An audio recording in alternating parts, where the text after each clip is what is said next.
What the hell's up, everybody? We are back just like that, man, from the Merch Rock studio, man. Rock Assault Radio, the Redneck Metal Mafia. Metal Mike, I would say that with Burn the Gates, Static X, and 40 Below Summer, I'm not going to say that I kicked your ass, but the tsunami of testicles definitely made its wave felt tonight. Most definitely. Burn the Gates, for Christ's sake. Dude, that's the be-all, end-all of a play. Like, if you put that in a battle of bands, whoever's up against that is just dead. You're just dead. Burn the Gates is that good. Brutal, man. Dude, yeah. They're just fucking heavy. They're great. I can't wait to see them live. So check this out, man. We're covering the Roarin Thunder Rock Fest, May 3rd and 4th, Walton's Park, Newton, Kansas, man. We're actually emceeing the thing, and we're doing interviews with all of the bands on this bill, man. It's like 30-some bands, 2 days, Tantric and Saving Abel headlining it. Man, tickets are stupid cheap. It's going to be a great time. On the phone with us, man, I got my brother from another mother, Shannon, from the band. The band. The band. Now, listen, I know you guys have seen this band play. Once he starts talking about the places they've done and the things that they've done, you guys have seen this band play. And the band, right? You've seen them. Shannon, what's up, man? Oh, just hanging out on a Friday night. Just doing the rock star thing, doing radio interviews and shit? Yeah, it happens all the time.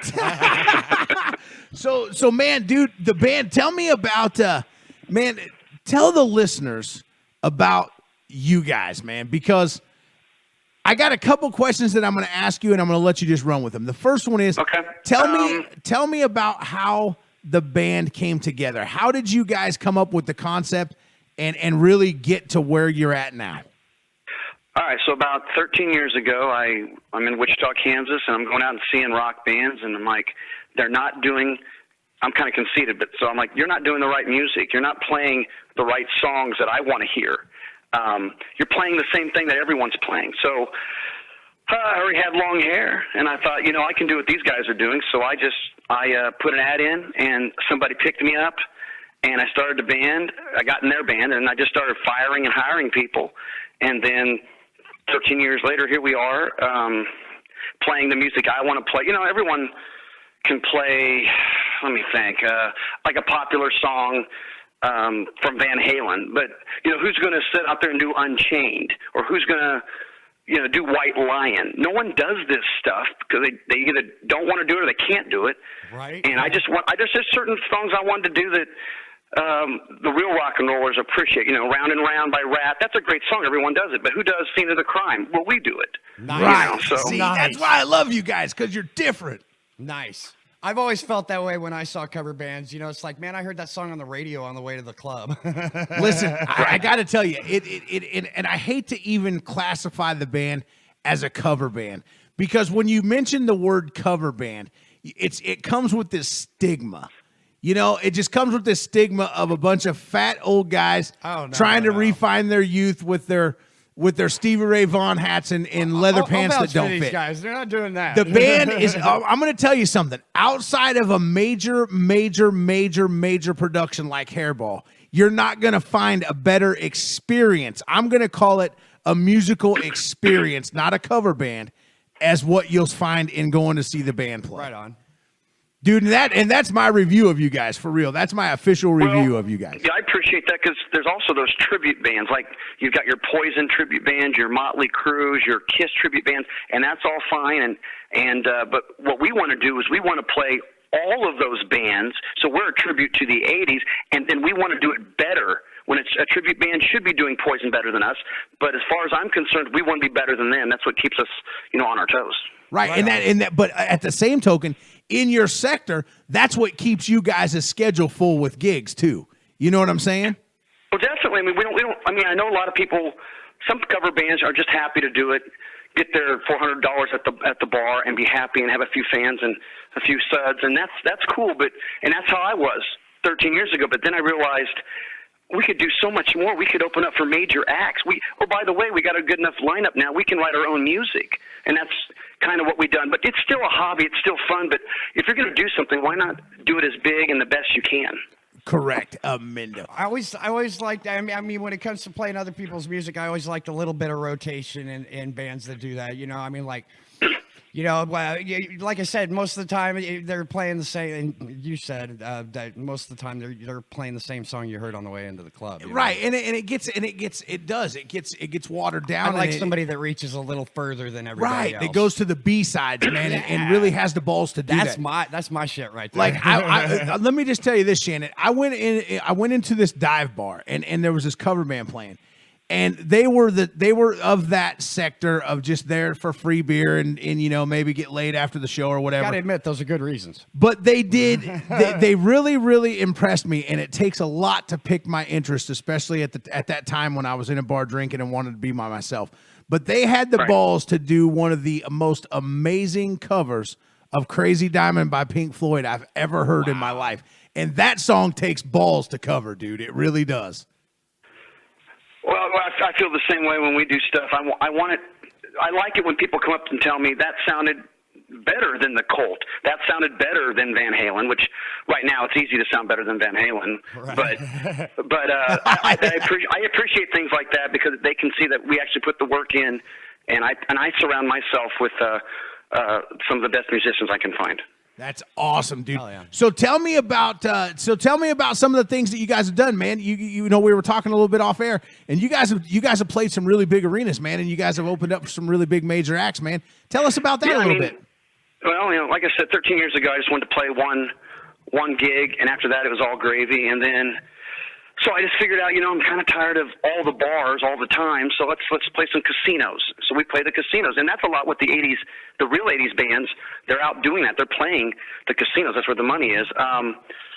We've also played some arenas, which to me blows my mind. I never thought I'd play an arena as a cover band, but we've done it. We've opened up major festivals for Warrant, Firehouse, Loverboy, Queensryche, Jackal, Hairball many times, Grand Funk Railroad a long time ago. So these are bands that we got to open up for. It looks good on the resume, and they're all the bands have been pretty cool to us too. So that's cool shit, man. Those are super cool names to drop too, man. And for real, Grand dude. Funk, I mean, man. in their sector, and that's awesome, man. And that's what I'm saying. So you're coming to Newton, Kansas, man, and you're gonna play about as close to home as you guys play, being out of Wichita, Kansas, man, for this festival. And I got to ask you something, man. I got two questions I want to ask you now. I said I was only going to ask you one, but I got another. I got a request. Can I make a request for a song for you guys to play at this festival? If we do it, we'll do it. I want to hear a badass "Move Me" cover from you guys of "Sweet Soul Sister" by the Colt. Can you do that?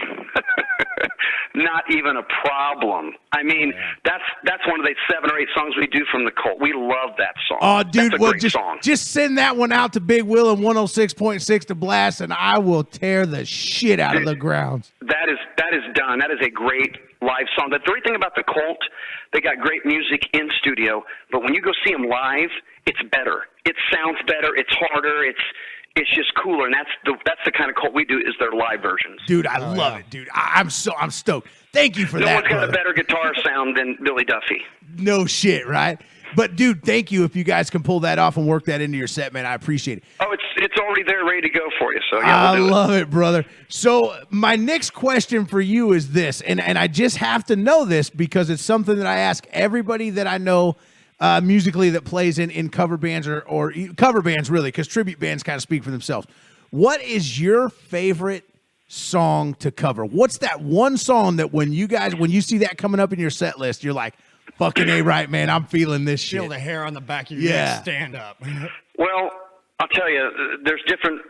I have 3 songs in mind. The one that I'll tell you the last one first for that answer. There's 2 others I want to throw in because I don't get to play a lot of guitar, but when I do get to play guitar, it's fun because I'm not a huge guitarist like my lead guitarist and all that. But I love playing "Scene of the Crime" by Rat. Yes, hell yeah. And that's a and I've actually people come up to me afterwards. I'm thinking, do people know this song? Because we just added it a year ago. People would come up to me and go, "Scene of the Crime," my favorite Rat song of all time. So these are people that actually know music, right? That know that is the best song probably on Out of the Cellar. Another one that I love to do when it came out, we did it about 2 years ago, is "Don't Tell Me You Love Me" by Night Ranger. Nice, wow, that's good cover, dude. Double solo. I get to play throughout the whole thing. It's just for me, it's a lot of fun to play guitar. But the one song that we always try to kill, and I've done it for a long time, and it gets me pumped up, would be Firewoman by the Cult.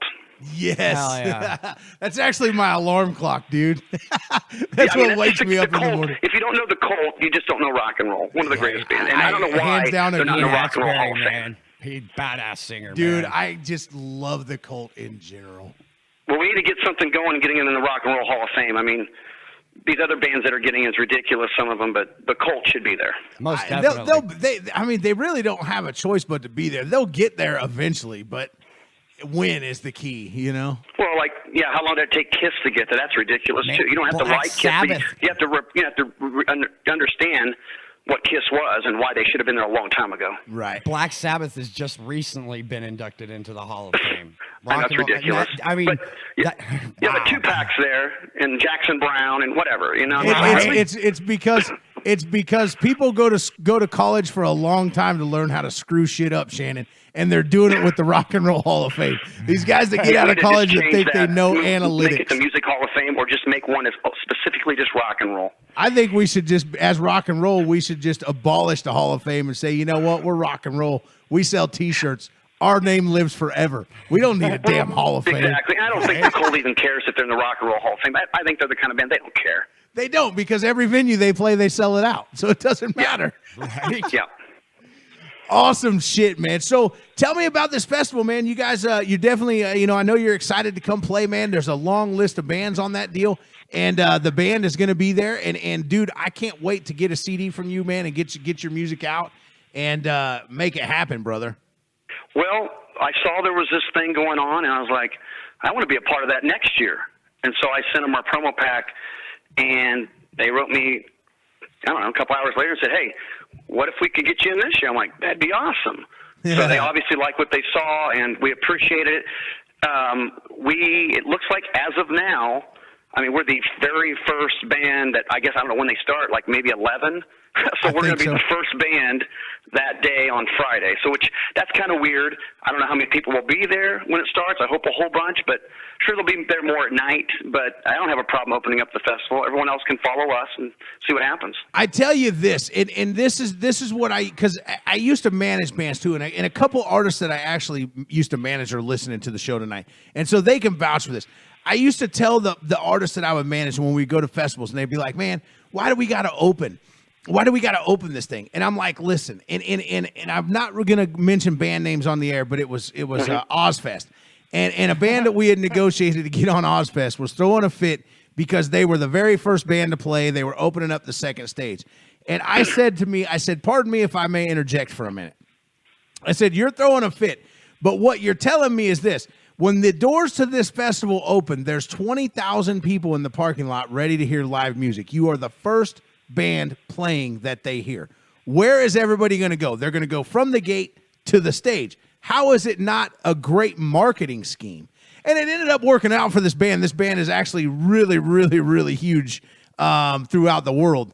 And so, it was kind of cool to be a part of that. But to your point, I think that if I was going to play a festival, I would want to do it in the first 3 or 4 bands of the day, because that's when everybody's charged up and ready for music. You know what I mean? And they're not too wasted, and they kind of remember it, and you can make an impact. And then, like I said, if you do a good job, everyone else has to follow you. And I think every band should have that attitude when they go out there. Each band is out there to kick each one's butt, even though we're all friendly about it. But that makes for the best festival when you put your A game on. Correct. Yeah. So let me ask you this, man. And I've asked everybody regarding, that we've interviewed on the Roarin Thunder Rock Fest this same question. What can we expect from your show, from the band, that is going to set yourself apart from the rest of the lineup? Well, being we're the first band, we're going to come out pretty strong and hard. We only have so many minutes, so we're not going to start it slow. We're going to come out ripping and roaring. Who knows? Maybe start it with some Motley Crue. I mean, just get it going. Oh, yeah. High energy. We're not standing there on stage. We're moving around. We're having a good time. Get the people involved. Throwing out T-shirts, CDs, whatever. Everyone's going to say, hey, the first band, they're going to say, hey, if the festival's going to be like this, for 2 days, it's going to be awesome. Dude, that's the greatest answer I've heard thus far, brother. Thank you so much for taking the time to do this interview with us, man. By the way, Shannon, this is recorded. It will go on YouTube. I'll have it on YouTube this weekend. As soon as that's done, I'll tag you in it and I'll let you know, okay? Sweet. I appreciate it, man. Anything else you want to say, man? Get your butts out there to Newton. I don't know when it starts. I think around 11, but we'll be there a lot earlier for sound check and ready to have a good time. Man, we're going to do it. Hell yeah. Thanks a lot, brother. I appreciate you. Thank you. Hey, man, have a good night. All right. Bye. That's what I'm talking about right there. How was that not a great interview? That was a great interview. Dude, did you hear the energy in his interview? Like I said, I've seen him perform, and I thought they were really good. I mean, they had a lot of energy. I mean, there wasn't really even a big crowd per se that night at the casino, but they worked what they had as far as the people that were there, and they played just for them. So I mean, like, I thought it was a really good show. I went there to see something fresh and something new, and what I got reminded of is that I have roots, man, in rock and roll, and definitely hair metal's a big part of it. And so listen, if it works out to where the band actually plays first and opens up this festival, you couldn't have hit the nail on the head better. What happens is that they take people back. They open up your mind to everything else that's coming. And a lot of it's going to be stuff that you haven't heard before because it's from different areas of the country, different areas of the world. Here in a little bit, we'll have Out of Bounds from or Bounty Hunters from Australia coming on. That's what I So noticed. what I'm saying is, and that's right, but did you hear the energy in his interview? Yeah. Can you imagine that with on a stage? Yeah. Dude, it's going to be amplified. And he's going to do Sweet Soul Sister for us? Yes. Man, booty's going to be shaking. Fuck yeah, mine is. I'm going to be out there in my Speedo, dude. You're going to be throwing the band your Speedo from the stage? No, I'm going to keep it on. It's a family event. All right. Shit, Metal Mike. All right. Back to the Rock and Soul Radio shit show right after this word from some of our sponsors.